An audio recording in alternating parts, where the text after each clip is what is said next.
This is Allison Hunt, and this is my novel Starset 158, Chapter 2, Virus. Lily walked around the room and curiously touched the objects placed about.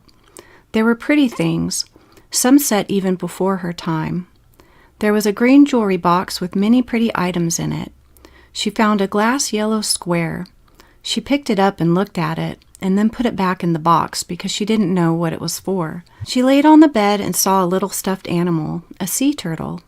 Lily stared at him with love and embraced him against her, holding his small body with one hand. She placed him on her neck facing backwards where he fit snug. "Well, hello, little Joe." She smiled and went to sleep. She came out of her room the next morning coughing. AK was gone. "You don't sound so good. Are you feeling okay?" Jeremy asked. Lily took little Joe from her shoulder and turned him around to face Jeremy and shook his head. He put his hand on her forehead and she flinched and took 2 steps back. "What's wrong?" "I saw these people and they all had blonde hair and blue eyes like you do. They spoke a different language, and then I felt warm and safe. Let me check you out, okay?" "All right." He took a tool and scanned over her and took a swab and swabbed her mouth. "You have a fever." "I feel like a werewolf," Lily said, and Jeremy laughed. "A werewolf?" "And my skin's crawling and I feel anxious and icky, like a werewolf must feel." "Hold on, I'm gonna get you something." He left and came back with a cup of liquid. "It tastes really bad, so eat this candy afterward. It won't cure you, but it will help you." She took it, and even with the candy, she made a sour face. Jeremy smiled. "You should get in the sunbed for a while. It will warm you up and help you fight that cold." He led her to it and set the timer for her. He instantly went back to run some tests. When she came back, she was smiling. "Feels good, huh?" "I don't remember the last time I was in the sun." 26 years ago is my guess. It's fake sun, but it works. I don't use it much for obvious reasons. "You're so fair, Jeremy. Even your eyelashes are blonde. I never noticed that before." Although Jeremy held still as stone, that sentence made him feel many emotions. "You have a strange strain of virus. Some of it's familiar, some of it's not. Here's to fight what I know of it." She took it. "You should go back to bed. You too, little Joe." Lily smiled and put her hand on Jeremy's shoulder, then went back to her room. Once the door was shut, Jeremy went to a special spot where he hid some special things and used some special keys. A hidden compartment came out. He pulled the case out and opened it. Inside was a large eyeglass that covered both of his eyes. He attached it over his head. It was very high-tech and full of buttons, levers, lenses, and lasers. He began to make the lenses spin around and messed with the knobs until he could find exactly what he was looking for. AK returned later and Jeremy was at his desk. "Lily's sick," he told AK as he entered. "Really? Where did you take her to?"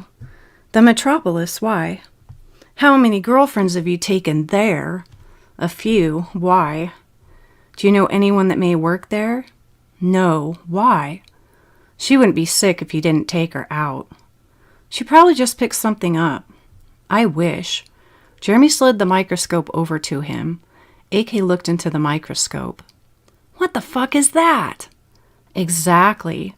My guess is one of your old girlfriend's friends saw you bring her in." "But it's not food poisoning." "No, it's purposely placed bacteria." "But they would have access to..." "Many of us have access to that." "My guess is she was saving it for you but took it out on Lily instead." "Fuck!" "She's gonna be sick a while." Just then they heard a loud crash in Lily's room and then another. "Unlock the door, Lily!" She was screaming. The door stayed still. "Override assignment audio, skeleton key 6064. The door opened and AK peered inside. Her room was trashed. He couldn't see her, so he stepped inside of the door, and she jumped out at him with a jagged piece of glass from the vase her roses were in. She held it to his neck. She was covered in sweat, and her clothes were wet with it. "Let me see Fan!" She wasn't kidding. I'll kill you. I'm not your prisoner. She got really close to his face. Take me to Fan, you son of a bitch. Take me to Fan or you die. She got real close to his face. Hinwa tise ifatat. AK froze with his eyes wide. Jeremy, scared for AK's life, distracted Lily. Lily, where's little Joe? I want to hold him. She looked up at Jeremy with a completely different expression. Jeremy held his hand out in a cup to hold little Joe with. Lily stood and spun around, and AK scuttled out of the room. He was scared shitless. Lily looked at little Joe, who was still on her bed. She lifted him up by himself, without even touching him, and he floated over to Jeremy's hands. Jeremy didn't react to this. He put little Joe on his shoulder. Little Joe says you have to lay back down now. Lily started to shake. I'm so cold, I'm freezing. Jeremy tucked her back in and made little Joe talk to Lily. Stay here. We need to get you some medicine. Lily shivered under the covers and nodded. Jeremy came back. He was humming, and it comforted her. She took the pills and lay back down. He gave little Joe back. She smiled and instantly fell asleep. He cleaned up her room and then went back to the computers. Thanks for saving my ass, AK said. It's your fault she's deliriously sick. I know. Lily can't be cloned. You don't say. I was just about to tell you that before she almost killed you. It must be natural. But that means, holy shit. No, they won't. I stalled them. How? I hacked into their program and changed the results. You're fucking joking, right? No, and I scrambled their coding so they wouldn't find her blood for a while. They'll be pointed to the wrong drawer, and they'll start cloning the blood of a white female with light skin and green eyes, just like hers. Oh, Jeremy, I love you. That was smart.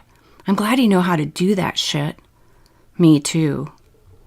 I don't have many days left, AK said. For what? To kill Fan Quan. AK was gone. He was tracking Fan now. Lily came out with little Joe. Jeremy felt her head. You're burning up. I'm going to give you some medicine. Come here. I'll show you how to work the shower. It was very high tech. She got in and the machines moved around her. When she got out, the machines dried and dressed her. She came out of the washroom and Jeremy peeked up with little Joe on his shoulder. He looked back down quickly, but then looked right back at her. He didn't move an inch, and he was not one to feel much either. You look really good considering you've been so sick. Did you figure out how to work the wardrobe by yourself? No, I didn't touch it. Why? That's not what I told it to dress you in. He gave little Joe back. I have to check on something. Be right back. He went to the washroom. Repeat prior program audio. Green dress, pink lips, curly hair. Repeat current program audio. Green dress, pink lips, curly hair. Repeat current program coding. It showed Egyptian hieroglyphs. He reset the machine.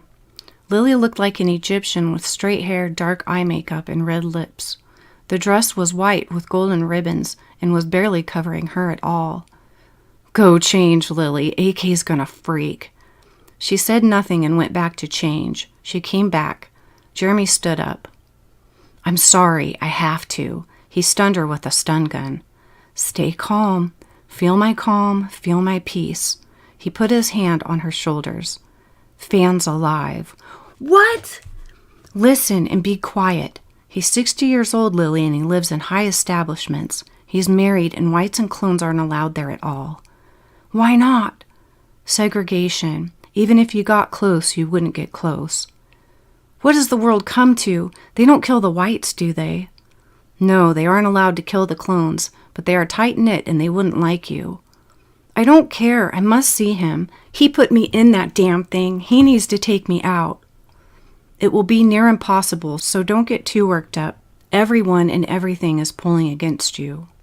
I don't care. That's when I'm the strongest, is when I have nothing to lose. When all of the odds are stacked against me, that's when I fly. I will help you, but we must be careful of AK. This sticker will block him from knowing about us. Play nice with him. Act like Fan is dead, and if that sticker gets wet, you'll lose it, so don't forget about that. She was just about to place it on the inside of her thigh. I wouldn't do that. That's what AK wants the most. Here, I'll help you put it on your back. I have some connections. I can try to send a message to him to let him know you are alive. I must warn you, it's pretty much impossible even with my help. You will be stopped many times. I don't care. She unclasped her necklace. Make sure he gets this. She handed him the locket and he opened it. It was a picture of Fan and Lily 26 years ago. Jeremy smiled and closed the locket. I can feel your emotions. They are steep and high and low with no normality. Catastrophic emotions. But with the depths and darkness are such breathtaking heights. Even us hybrids can never feel like that, the passion of your hope. As long as he's still alive, you won't give up on your love. You are lucky AK didn't take this from you. The luckiest and most unlucky person here. He didn't notice it because he was drunk on your emotions, like I am now. We were drunk on your soul. AK is going to try to locate him and sneak a tracker on him. That way he can keep his eye on him at all times. Watch his distance to you. He may even try to kill him because he is in love with you. So is Fan.